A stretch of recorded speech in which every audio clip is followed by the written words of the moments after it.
पिछले 10 सालों की उपलब्धि बस इतनी रही कि एक शिक्षा परीक्षा माफिया का जन्म हुआ।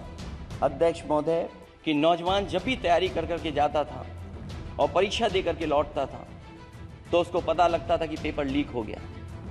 और उत्तर प्रदेश में केवल एक पेपर लीक नहीं हुआ है, जितनी भी परीक्षाएं हुई हैं, बल्कि हमारे लोकतंत्र और मजबूत दुनिया में दिखाई देगा। अध्यक्ष महोदय, ईवीएम पे मुझे कल भी भरोसा नहीं था, आज भी नहीं भरोसा। मैं 80 के 80 सीट जीत जाऊं तब भी नहीं भरोसा। और मैंने अपने चुनाव में कहा था अध्यक्ष महोदय, जिस समय चुनाव में थे और उत्तर प्रदेश में वो हालात देखे हैं कि नौजवान जब भी तैयारी कर करके जाता था और परीक्षा दे करके लौटता था तो उसको पता लगता था कि पेपर लीक हो गया। अयोध्या की जीत भारत के परिपक्व मतदाता की लोकतांत्रिक समझ की जीत है। वो हैं खुद किसी के सहारे के लाचार। हम अयोध्या से लाए हैं उनके प्रेम का पैगाम। वो है अवध के राजा पुरुषोत्तम प्रभु राम। हम अयोध्या। अध्यक्ष महोदय,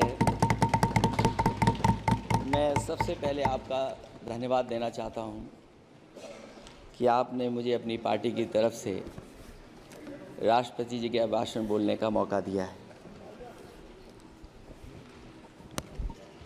अध्यक्ष जी, सत्ता पक्ष और विपक्ष दोनों लगातार अपनी बात रख रहे हैं। मैं सबसे पहले अध्यक्ष जी आपको और आपके साथ साथ सभी चुने हुए सांसदों को मैं बधाई और शुभकामनाएं देना चाहता हूं। साथ ही साथ मैं सबसे पहले देश के उन सभी समझदार और ईमानदार मतदाताओं को धन्यवाद जिन्होंने लोकतंत्र को एक तंत्र बनाने से रोका।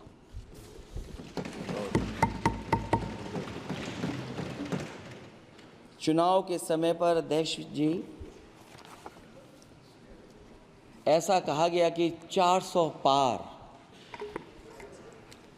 मैं समझदार जनता को फिर एक बार धन्यवाद दूंगा और मैं कुछ कहना चाहता हूं कि आवाम ने तोड़ दिया हुकूमत का गुरूर।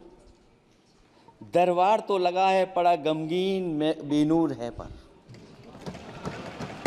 अध्यक्ष महोदय, दरबार तो लगा है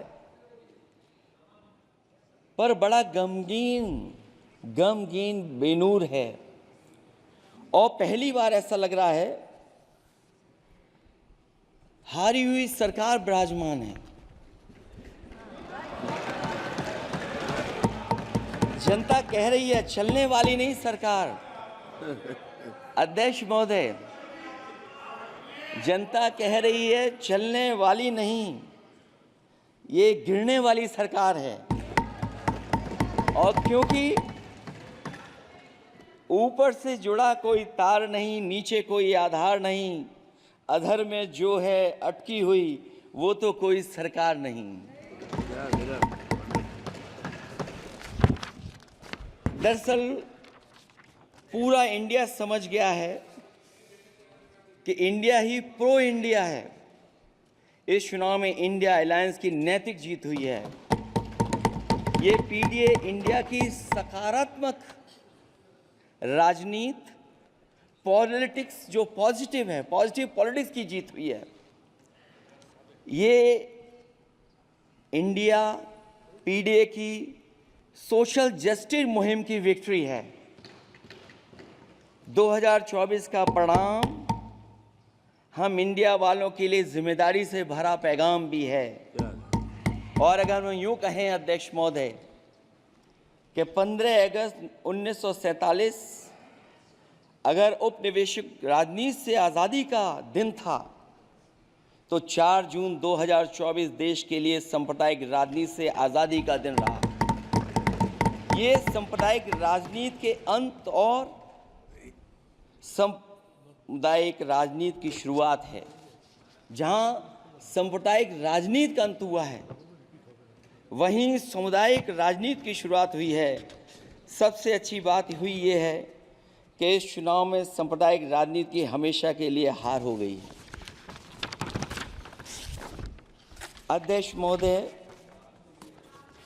कहने को सरकार ये कहती है कि ये 5th लार्जेस्ट इकोनॉमी बन गई है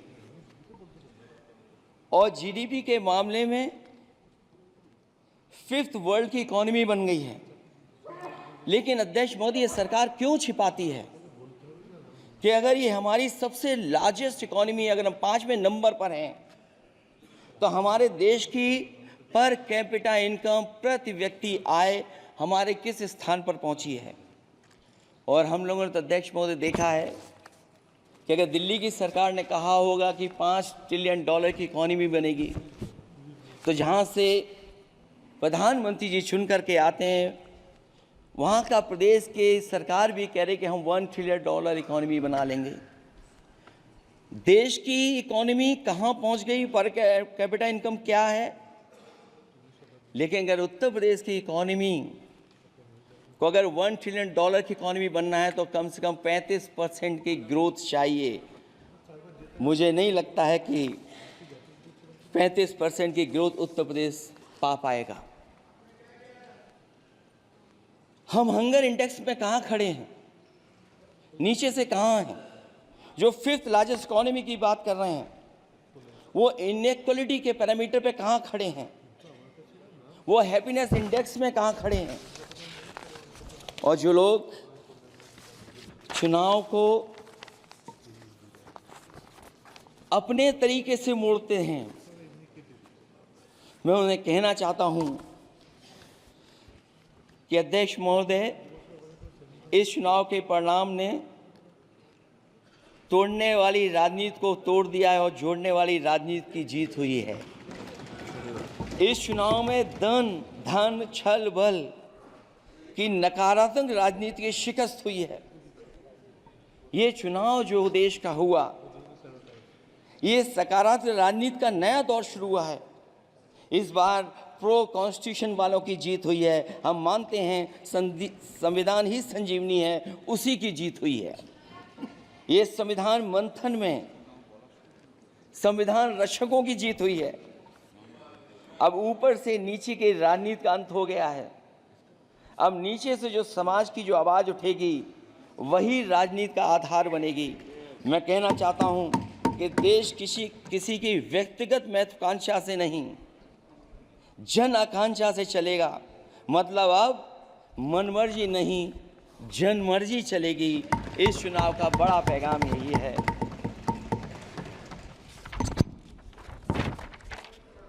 अध्यक्ष महोदय,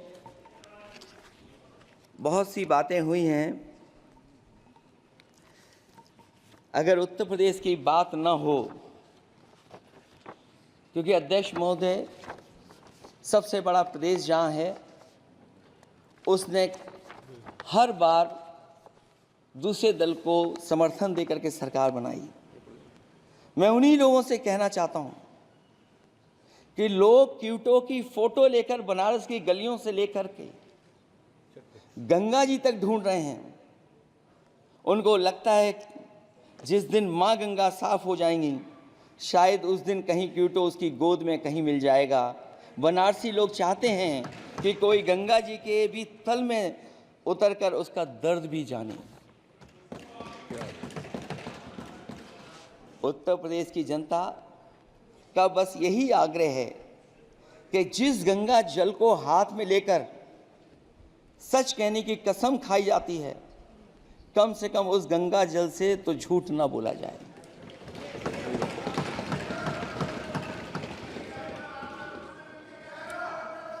जहां विकास के नाम पर खरबों रुपए की लूट का राज खोलते भ्रष्टाचार के गड्ढे प्रदेश का नाम खराब कर रहे हैं, वहीं पहली बारिश में ही टपकती हुई छत और गिर चुकी स्टेशन की दीवार बेईमानी की निशानी बन गई है। अध्यक्ष महोदय, विकास का ढिढोरा पीटने वाले इस विनाश की जिम्मेदारी कब लेंगे? और रही सच्चे विकास की बात, तो हमने जो सड़क बनाई उस पर हवाई जहाज उतरे थे और उत्तर प्रदेश की मुख्य नगरी में सड़कों पर नाव उतरी हैं और अभी बारिश और हो जाएगी तो नाव से भी चलना पड़ेगा। यही स्मार्ट सिटी के जुमले का भी हाल है। न तो जाम से छुटकारा मिला, न बुनियादी सुविधाओं से कोई निजात मिली, न कोई बुनियादी सुविधाएं मिल पाई हैं। मुझे याद है अध्यक्ष महोदय, देश के प्रधान सांसद जी ने अनाथ पशुओं के बारे में बहुत कुछ कहा था। अनाथ पशुओं की समस्या से छुटकारा दिलवाने के लिए कब वादा किया हुआ, लेकिन कई चुनाव बीत गए हैं, अभी तक गन्ने का भुगतान 2 हफ्ते का वचन जो दिया था, कहां दिया था? अब तो वचन देने वाले को भी याद नहीं है। हर बात को जुमला बना देने वाले लोगों के ऊपर से जनता का भरोसा उठ गया है। इसीलिए बहुमत की सरकार नहीं है, ये सहयोग से चलने वाली सरकार है। डबल इंजन के नाम पर उत्तर प्रदेश को टकराहट के सिवा कुछ हासिल नहीं हुआ है। उत्तर प्रदेश में प्रभुत्व की लड़ाई 2 लोगों को आपस में लड़ा रही है, लेकिन उसकी मार जनता को सता रही है। पिछले 10 सालों की उपलब्धि बस इतनी रही कि एक शिक्षा परीक्षा माफिया का जन्म हुआ। अध्यक्ष महोदय, जिस समय चुनाव में थे और उत्तर प्रदेश में वो हालात देखे हैं कि नौजवान जब भी तैयारी कर करके जाता था और परीक्षा दे करके लौटता था तो उसको पता लगता था कि पेपर लीक हो गया। और उत्तर प्रदेश में केवल एक पेपर लीक नहीं हुआ है, जितनी भी परीक्षाएं हुई हैं सब पेपर लीक हुए हैं। केवल उत्तर प्रदेश ही नहीं, मैं माननीय सांसद की तरफ से सुन रहा था, कई ऐसे प्रदेश हैं जहां पर परीक्षाएं देने तो बच्चे गए, लेकिन वहां भी पेपर लीक हो गया। और अभी जब 4 जून को रिजल्ट आया, उसके बाद जो बात उठी है, देश की सबसे प्रेस्टिजियस परीक्षा, उसका भी पेपर लीक हो गया।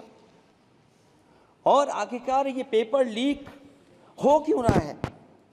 सच्चाई तो ये है कि ये सरकार पेपर लीक इसलिए करा रही है कि सरकार नौकरी नहीं देना चाहती, रोजगार नहीं देना चाहती, उन नौजवानों का भविष्य नहीं बनने देना चाहती। पिछले 10 सालों की उपलब्धि बस इतनी रही है कि एक शिक्षा परीक्षा माफिया का जन्म हुआ है, जिसने तथाकथित अमृत काल में युवाओं के भविष्य की आशाओं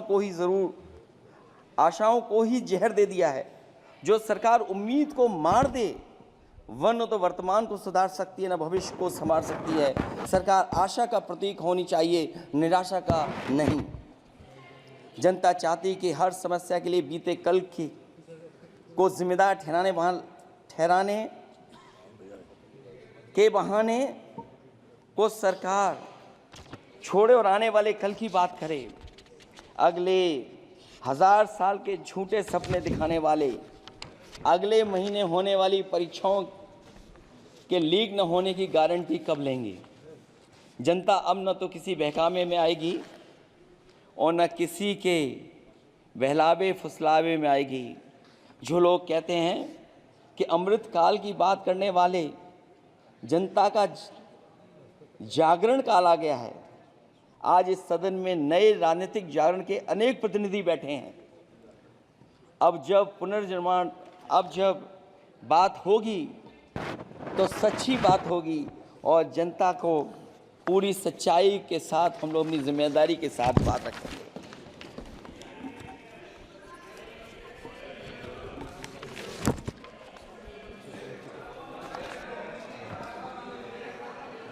अध्यक्ष महोदय,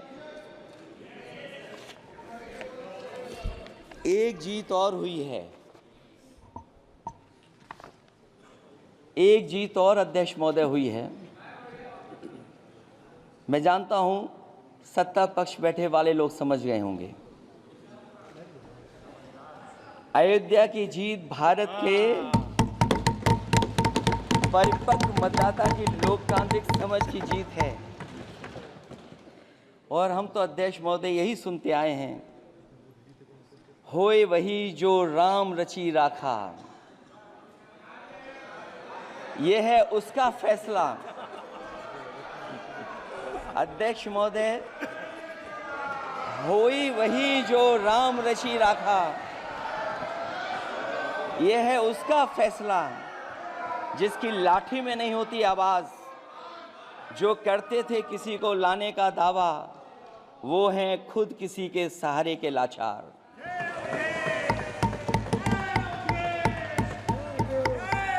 अध्यक्ष महोदय,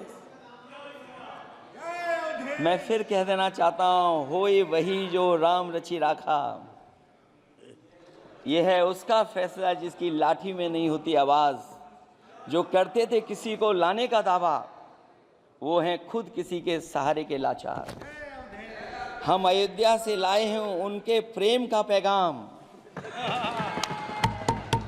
हम अयोध्या से लाए हैं उनके प्रेम का पैगाम, जो सच्चे मन से करते हैं सबका कल्याण। सदियों में जन जन गाता है जिनके गान, अभय दान देती जिनकी मंद मंद मुस्कान, मानवता के लिए उठता जिनका तीर कमान। अध्यक्ष महोदय, जो असत्य पर सत्य की जीत का है नाम, उफनती नदी पर जो बांधे मर्यादा के बांध, वो है अवध के राजा पुरुषोत्तम प्रभु राम। हम अयोध्या से लाए हैं उनके प्रेम का पैगाम।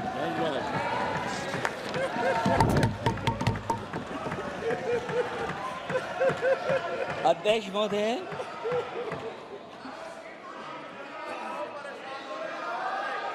अध्यक्ष महोदय, कुछ बातें हैं।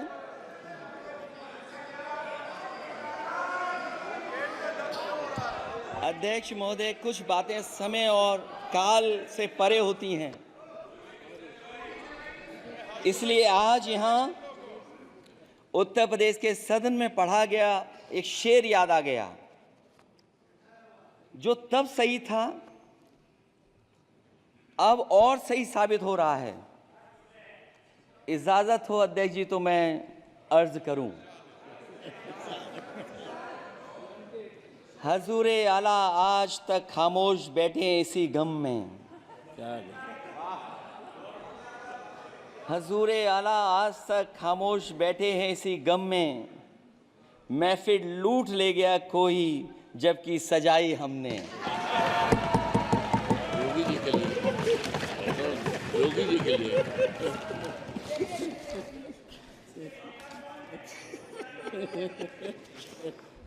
अध्यक्ष महोदय,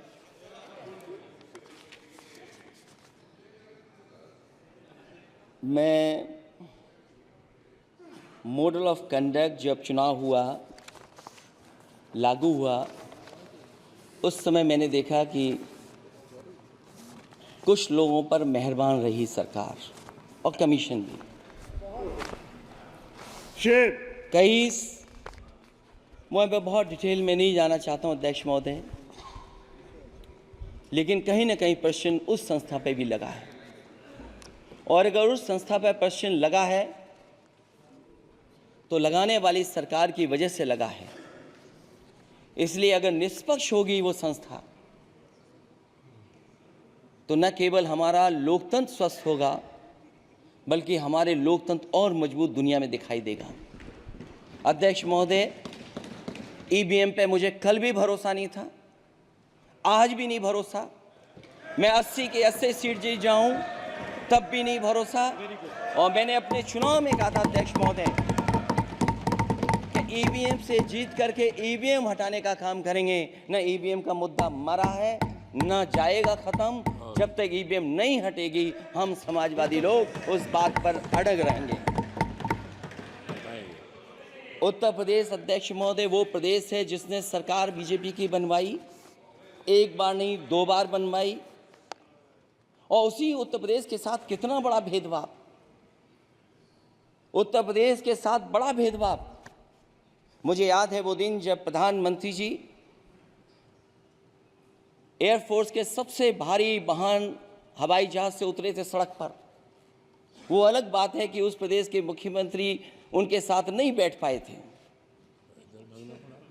लेकिन वो एक्सप्रेस वे जो बना था और आज भी जो उत्तर प्रदेश में बन रहे हैं वो उत्तर प्रदेश के बजट से बन रहे हैं। लेकिन दिल्ली की तरफ से कोई एक्सप्रेस वे अभी नहीं दिया गया है। न केवल इंफ्रास्ट्रक्चर में भेदभाव हुआ है, बल्कि हमें याद है कि प्रधानमंत्री जी ने बड़े पैमाने पे गांव गोद लिए थे। और सोचिए, अगर देश के प्रधान सांसद अगर किसी गांव को गोद ले लें और उस गांव की तस्वीर न बदले, तो शायद मैं नहीं समझता हूं कि किसी गांव की तस्वीर 10 साल में बदली होगी। मुझे वो गांव जिसको उन्होंने गोद लिया, जो प्रधानमंत्री जी की आदर्श योजना थी उसके तहत जो गोद लिया गया था गांव, वो 5 वर्ष पहले खूब शोर हुआ था कि बनारस शहर की तरह डोमरी में चमचमाने लगे गया एक गांव। हकीकत में कुछ नहीं हुआ। उसकी दुर्दशा वैसी की वैसी है, जैसे था गांव वैसा ही का वैसा है। टूटी सड़कें, कच्ची पगडंडियां, उखड़े और टूटे हुए ईंट के खंजे, बदहाल हैंडपंप, पावरलूम और पंखे के जाली के कारखाने को आखिर कब तक रफ्तार मिलेगी जो उस गांव में काम होता था, लोग करते थे। खाली पड़े रसोई गैस के सिलेंडर, अंधाधुंध बिजली कटौती के बीच इस गांव के लोगों को हर सुबह मजदूरी की कभी ना खत्म होने वाली तलाश आखिर कब पूरी होगी। तो सोचिए, एक गांव की तस्वीर ये है। जो गांव कभी गोद लिया गया था, उस गांव की भी तस्वीर नहीं सुधर पाई है। जो भाजपा के स्मार्ट सिटी के झूठे सपने में गांव के लिए कोई जगह नहीं है। अपने गांव गोद लेने की जो बात कही थी, क्या वो भी जुमला था अध्यक्ष जी? पता नहीं जिस गांव को गोद लिया था उसका नाम भी किसी को याद है कि नहीं। मैं नाम पूछ करके किसी को शर्मिंदा नहीं करूंगा, क्योंकि अगर नाम याद है तो ये तो और भी बुरी बात है कि अपने नाम याद रखने के बावजूद भी कुछ नहीं किया। जिसे गोद लिया जाता है उसे अनाथ बनाकर छोड़ देना अच्छी बात नहीं है। और अगर तस्वीर अध्यक्ष महोदय बदली हो 10 साल में उन तमाम गोद लिए हुए गांवों की, तो मैं सत्ता पक्ष के लोगों से कहूंगा जरूर इस सदन में बात रखें, जरूर बताएं आप। जो बात कभी अध्यक्ष महोदय कास्ट सेंसस की उठी थी, हम उस कास्ट सेंसस के पक्ष में हैं कि बिना कास्ट सेंसस के सामाजिक न्याय संभव नहीं है। सबको हक दिला पाना मुश्किल है। अध्यक्ष महोदय, राष्ट्रपति जी के अभिभाषण में अग्निवीर को लेकर के जो चिंता विपक्ष की थी और देश के नौजवानों की थी, वो चिंता वैसी की वैसी बनी है। अध्यक्ष महोदय, मैं ये कहना चाहता हूँ, मैं खुद मिलिट्री स्कूल से पढ़ा हूँ। मेरे साथ के बहुत बड़े पैमाने पे लोग फौज में। मैंने समय समय पे जो मेरे साथ पढ़े जो सीनियर थे उनसे भी जानकारी हासिल की है। बड़े बड़े ऑफिसर से मैंने पूछा है, वो शायद आपको न बता पाएँ, लेकिन दबी जुबान में उन्होंने कहा है कि देश की सुरक्षा के साथ अग्निवीर जैसी व्यवस्था लागू करने से समझौता हो रहा है। अध्यक्ष महोदय, किसी भी देश की सबसे बड़ी प्राथमिकता अगर कोई है तो वो देश की सीमाओं की सुरक्षा है। अग्निवीर जैसी व्यवस्था से कभी संभव नहीं है। अध्यक्ष महोदय, हम अग्निवीर व्यवस्था को कभी स्वीकार नहीं कर सकते हैं। आज नहीं कल, कल नहीं बाद में, जब कभी भी सत्ता में इंडिया गठबंधन आएगा, अग्निवीर व्यवस्था हमेशा हमेशा के लिए खत्म हो जाएगी। अध्यक्ष महोदय, जिन्होंने कहा कि हम आय किसानों की दोगुनी कर देंगे, आज किसान पूरा देश का देख रहा है कि उसकी आय कहाँ दोगुनी हो गई। और जिस तरह महंगाई बढ़ी है, सरकार बताए कि महंगाई इस बढ़ने पे उसकी आय कितनी होनी चाहिए।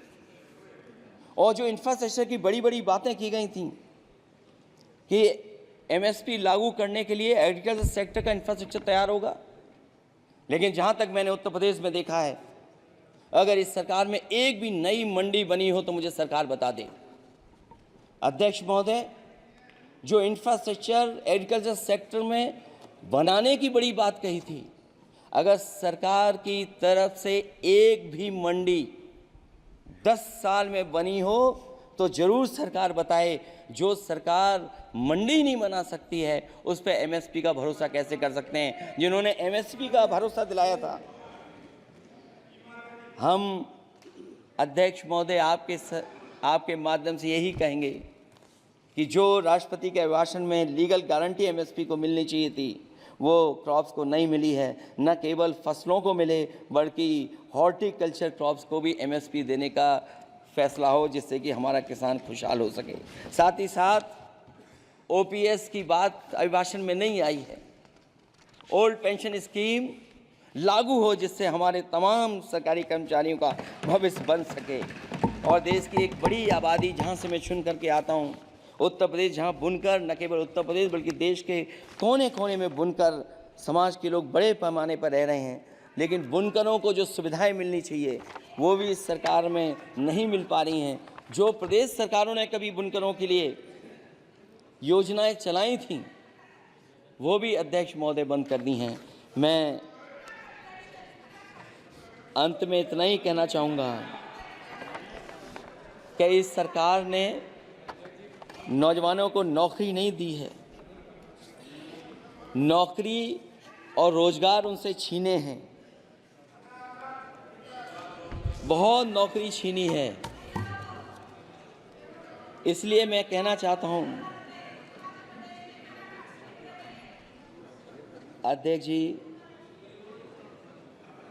इसलिए मैं कहूँगा कि आपके राज में न नौकरी की उम्मीद है न रोजगार, क्योंकि आपने छोटे कारोबारी तक को इतना छोटा बना दिया है कि न तो वो अपना पेट भर सकता है न किसी को नौकरी पर रख सकता है।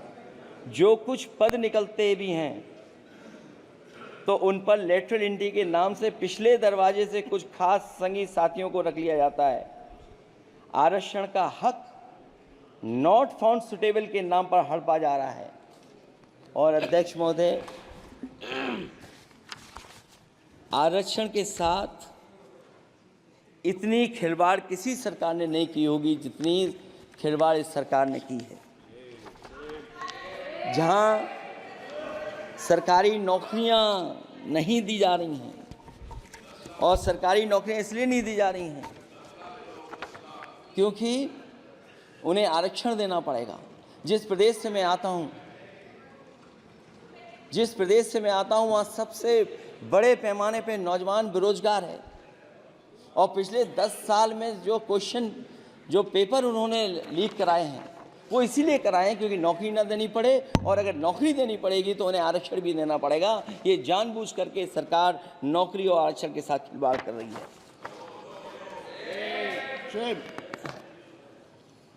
मैं अध्यक्ष महोदय अंत में इतना ही कहना चाहता हूं, आशा है ये सरकार तब तक चलेगी तब तक उसके केंद्र में इस देश का हर एक गरीब, शोषित, वंचित, पीड़ित, पिछड़ा, दलित, अल्पसंख्यक, आदिवासी, महिला, युवा, छोटा कारोबारी, ईमानदार, नौकरी पेशा, आम आदमी और कर्मचारी अधिकारी, मजदूर और किसान होगा, ना कि धनवान होगा। और शासन के आधार पर संविधान होगा। वह जुमलों की जगह सच में महंगाई, बेरोजगारी, भ्रष्टाचार, गरीबी, भुखमरी, सांप्रदायिक हिंसा, दलित व महिला उत्पीड़न, सामाजिक अन्याय जैसे मूलभूत मुद्दों का समाधान होगा।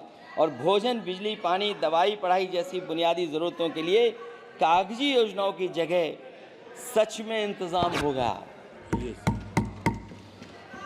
मैं एक बार फिर उत्तर प्रदेश की समझदार जनता द्वारा सबसे बड़ी पार्टी चुने जाने के साथ साथ इंडिया गठबंधन समाजवादी पार्टी और कांग्रेस को सबसे ज़्यादा सीटें जिताई, उसके लिए मैं उत्तर प्रदेश की जनता